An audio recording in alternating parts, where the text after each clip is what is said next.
બનાસકાંઠાના ભાભરમાં ભવ્ય અક્ષત કળશ યાત્રા નીકળી સમગ્ર ભારતમાં અયોધ્યામાં બનેલ નવનિર્મિત શ્રી રામ મંદિર અને આગામી 22 જાન્યુઆરી 2024ના દિવસે પ્રાણ પ્રતિષ્ઠા મહોત્સવની ઉજવણી હર્ષોલ્લાસ સાથે કરવામાં આવી રહી છે। જે અનુસંધાને શ્રી રામ મંદિર અયોધ્યાથી આવેલ અભિમત્રિત પવિત્ર અક્ષત કળશ યાત્રા વિશ્વ હિન્દુ પરિષદ અને ભાભર ગામના વેપારીઓ અને ગ્રામ લોકો દ્વારા જય શ્રી રામના નારા સાથે વાતે ગાતે આજે ભાભરમાં શ્રી જલારામ મંદિરથી નીકળી વાવ રોડ, હાઈવે રોડ, ખાડિયા વિસ્તાર, લાઠી બજાર થઈ સોની બજારમાં આવેલ શ્રી રામજી મંદિરે પહોંચી। આજે ભાભર શ્રી રામજી મંદિરના પ્રતિષ્ઠા દિવસ હોવાથી ત્યાં અખંડ રામધૂનનું આયોજન પણ કરેલ છે। શ્રી રામજી મંદિર ખાતે ભગવાન રામનું સ્વાગત કરી અને મંદિરમાં આરતી કરવામાં આવી તેમજ પ્રસાદ વિતરણ કરવામાં આવ્યો હતો।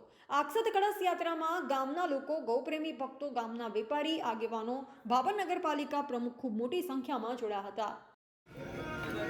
આજે માગસર સુદ પૂર્ણિમાના પવિત્ર દિવસે અયોધ્યાથી પૂજન થયેલા અક્ષતની કળશ યાત્રાનું આયોજન થયેલું છે અને આ યાત્રા અહીં જલારામ મંદિરેથી નીકળી ભાભરના મુખ્ય માર્ગોમાંથી પસાર થઈ અને જૂના રામજી મંદિર જે ભાભરની વચ્ચે આવેલું છે ત્યાં આગળ એનું પ્રસ્થાન થશે।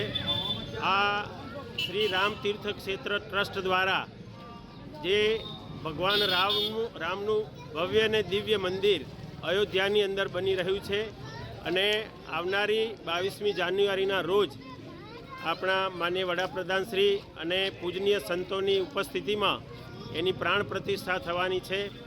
તેના ભાગરૂપે આ સમાજના દરેક પરિવાર સુધી આ સંદેશો પહોંચે એના માટે શ્રી રામ તીર્થ ક્ષેત્ર ટ્રસ્ટ તરફથી જે પૂજિત અક્ષત છે એ વત્તા જે ત્યાંથી મળેલું ભગવાન રામનો મંદિરનો ફોટો તથા તીર્થ ક્ષેત્ર ટ્રસ્ટ દ્વારા ત્યાં સૌને પધારવા માટેનું જે આમંત્રણ છે એ દરેક હિન્દુ પરિવાર સુધી પહોંચાડવા માટે આ એક ભવ્ય કળશ યાત્રાનું આયોજન થયેલું છે।